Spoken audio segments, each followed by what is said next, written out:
हज़रत मौलाना तारिक जमील साहब दामत बरकातुहुम के बारे में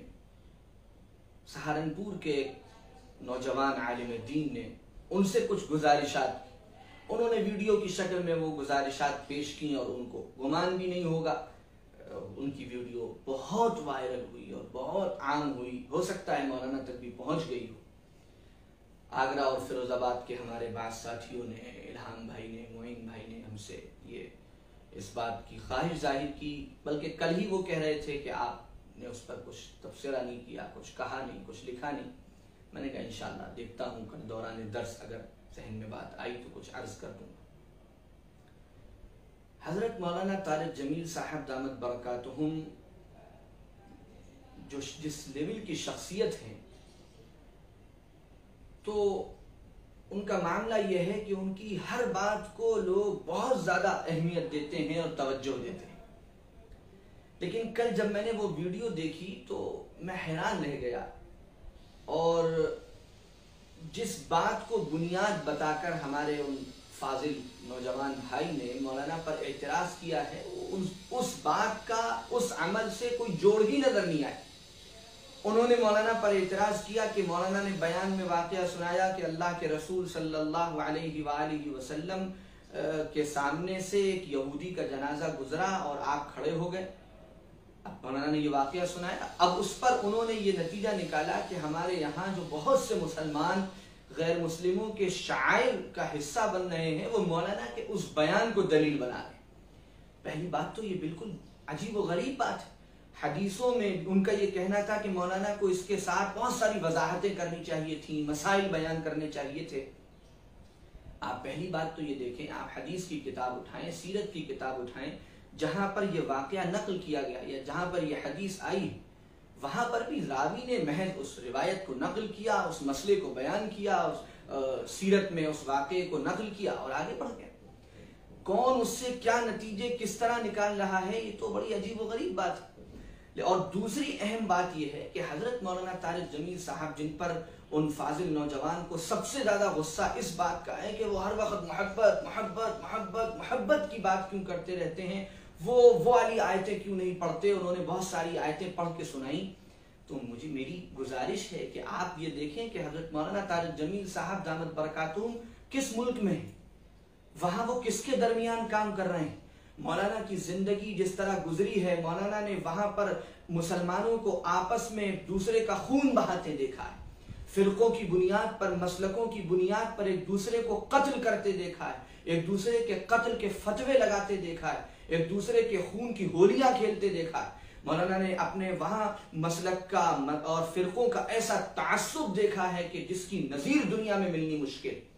वो चीज मौलाना बचपन से देखते आए, वो आपस की मुसलमानों की नफरत, वो आपस का बुग़्ज़, वो आपस का हसद, वो मिंबर और मेहराब से एक दूसरे के मजहब और मसलक के खिलाफ पुरजोर तकरीरें, जिसने मौलाना के दिल को छलनी कर दिया और जिसने मौलाना के कलेजे को बिल्कुल छलनी करके रख दिया और एक दर्द मौलाना के अंदर पैदा हो गया। उनके दिल में एक आग लग गई और वो उस जब से उन्होंने बोलना शुरू किया,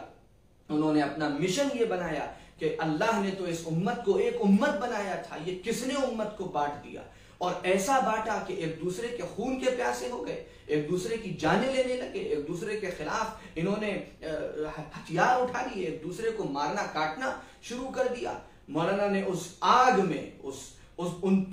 तूफान में, मौलाना ने नफरत की उस आंधी में, मौलाना ने उन नफरत के और एक दूसरे के खिलाफ बुग़्ज़ और एक दूसरे के खिलाफ दुश्मनी के उन शौलों के दरमियान मौलाना उन लोगों में से थे बड़े पैमाने पर जिन्होंने ये काम शुरू किया कि मोहब्बत के फूल लेकर खड़े हुए और फिर खुद फूल बांटने शुरू किए और माहौल को ठंडा करना शुरू किया और आग बुझानी शुरू की और नफरत के थपेड़ों को मोहब्बत की ठंडी हवा से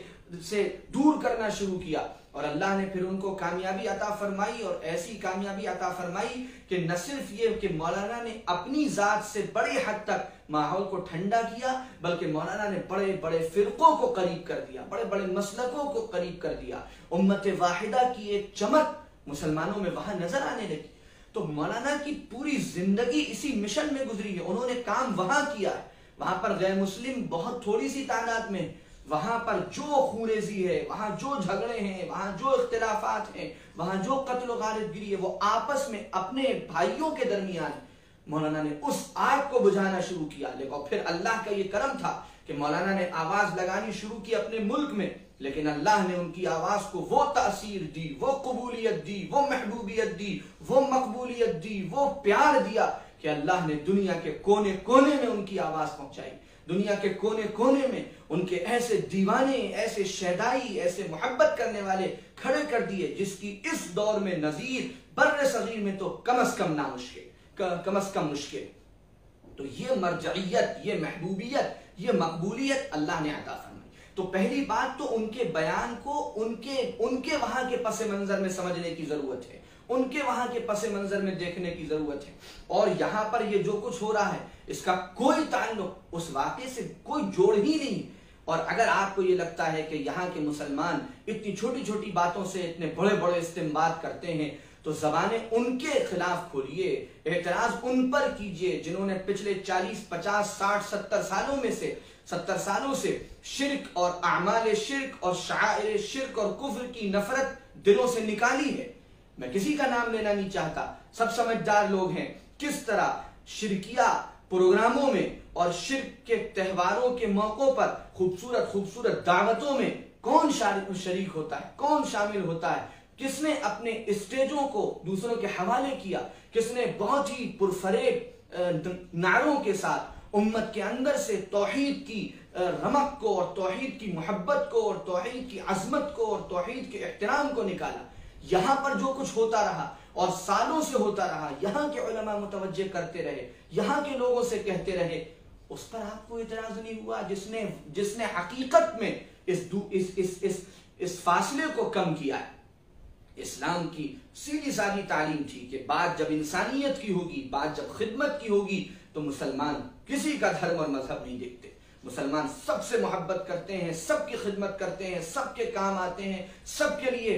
हर तरह की मदद को तैयार रहते हैं, सबके लिए उनके अखलाक कुशादा, उनके सीने कुशादा, उनका ज़र्फ कुशादा है, उनके दिल में किसी की नफरत नहीं, किसी की हिकारत नहीं। लेकिन जब बात तौहीद और शिर्क किया जाए, जब बात शायर इस्लाम की आ जाए, तो मुसलमान एक कदम भी मुदाहनत नहीं करते, एक सेकंड भी आगे पीछे नहीं होते। तो वो फासले किसने कम किए, किसने ऐसी बातें बोली, ऐसे जुमले बोले, ऐसे सेंटेंस बोले, ऐसी जगहों पर फोटो खिंचाए, ऐसी जगहों पर हाजिर हुए, उन महफिलों में शरीक हुए, जिसकी वजह से लोगों के दरमियान ये फर्क कम हो गया। मौलाना तारिक जमील साहब के एक बयान किए हुए वाक़े को जो सीरत में, हदीस में, किताबों में मौजूद है, उसकी बुनियाद पर यहाँ होने वाले वाक़यात को आप वहां से जोड़ रहे हैं, ये कौन सी समझदारी की बात है? ये कहाँ का जोड़ है जो आपने अपने आप कायम कर लिया? इसकी असल जिम्मेदारी तो किसी और पर जाती है, इसकी असल जिम्मेदारी तो किसी और के सर है। यहाँ के उलमा मुतवज्जे करें, यहाँ की बड़ी बड़ी शख्सियात बोलें, यहाँ के जो बड़े बड़े तंजीमों के और तहरीकों के और इदारों के ओहदेदारान हैं, वो इस सिलसिले में वाज़ेह मौक़िफ़ मुसलमानों को बताएं कि हमारा ताल्लुक इंसानियत से, इंसानियत की खिदमत का है और इंसानियत की दुनिया और आखिरत में भलाई चाहने का है। लेकिन जब बात शायर की आ जाएगी, ईमान के शायर और कुफ्र के शायर की, तो फिर कोई ताल्लुक उस वहां पर मुदाहनत को बर्दाश्त नहीं करता। तीसरी बात, हजरत मौलाना तारिक जमील साहब के बारे में जो बात ये बात फरमाई गई कि आप पूछ लेते, आप बता देते, आप कह देते। आप देख लें पूरी दुनिया में, बर्रे सगीर में इतना सा इल्म किसी को मिलता है, इतनी सी महबूबियत और मकबूलियत किसी को मिलती है, तो उसके पैर जमीन में नहीं रहते। तारिक जमील वो वाहिद मौलवी है और वो वाहिद अल्लाह का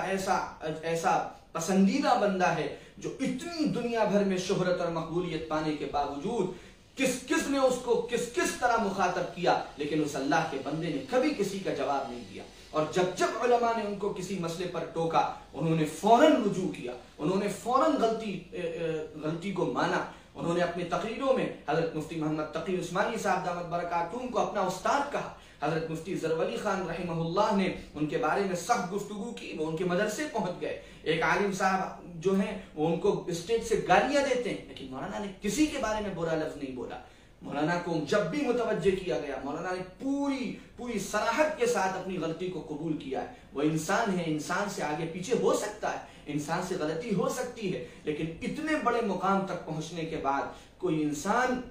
गलती पर मुतवज्जे करने पर अपनी गलती मान ले और नरमी से बात करे और वो उस अखलाक का दामन हाथ से न छोड़े, ये इस दौर में करामत है, करामत। एक नौजवान लड़का जो कुछ दिनों पहले वहां शहीद भी हुआ एक मसले पर, उसने भी मौलाना को फोन पर, वो मौलाना की बेटियों और पोतों की उम्र का था और उसने मौलाना से सख्त गुफ्तगू की, लेकिन आप वो फोन रिकॉर्डिंग सुने तो मौलाना कैसे नरमी से, कैसी मोहब्बत से, कैसी आजिज़ी से गुफ्तगू फरमा रहे हैं। तो ये वो सिफात हैं, ये वो कमालात हैं, ये वो खूबियां हैं जिसकी वजह से अल्लाह ने सारे आलम में मौलाना की मोहब्बत लोगों के दिलों में डाल दी और एक खास खिंचाव, एक खास कशिश उनके दिलों, उनकी तरफ लोगों के दिलों में पैदा कर दी। इसलिए वहां के लोगों का भी ये अच्छा मशगला है कि मौलाना की हर चीज को वो एक निशाना बनाते हैं, मौलाना की हर चीज पर वो एक बाजार गर्म करते हैं और उस पर तूफान बदतमीजी मचता है और फिर उन लोगों को भी बड़ी शोहरत मिलती है, बड़ी मकबूलियत मिलती है। मैं आपकी बात पर, जो हमारे बिरादरन हैं सहारनपुर के,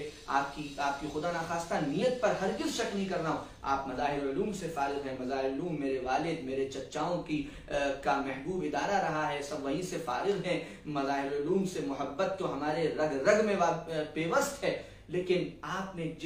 जिस वाक़े को बुनियाद बनाकर और जिस मौलाना के बयान से उसका लिंक जोड़ा है, उस लिंक की कोई हकीकत ही नहीं है, कहीं से उसका कोई जोड़ ही नहीं है, बल्कि ये जो कुछ आप जिसको देखकर आपका दिल कुढ़ रहा है, आप बेचैन हैं, आप परेशान हैं, इसकी जिम्मेदारी किसी और के ऊपर है, किन्हीं और लोगों पर है। उनसे कहिए वो सराहत करें, वो अपने अमल से पेश करें, वो कुफ्र और इस्लाम और शिर्क और तौहीद के दरमियान हद फासिल कायम रखें और वो आइडियल नमूना बन के दिखाएं जिसमें पूरी इंसानियत की खिदमत हो, पूरी इंसानियत से मोहब्बत हो, लेकिन तौहीद तौहीद के अकीदे पर एक जद न पड़े और शिर्क के अकीदे पर की तरफ जर्रा बराबर इंसान माइल न हो सके और शायर कुफ्र और शायर शिर्क की तरफ अदना मैलान न हो सके। ये किसी और को दिखाने की जरूरत है।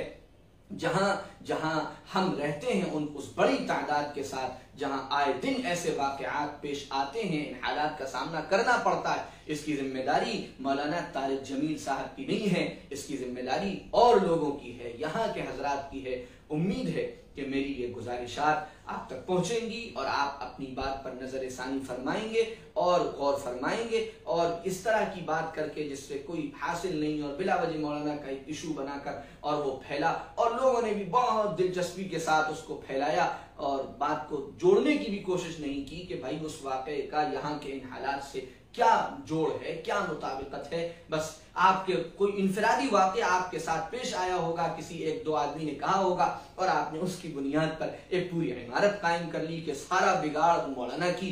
वजह से हो रहा है और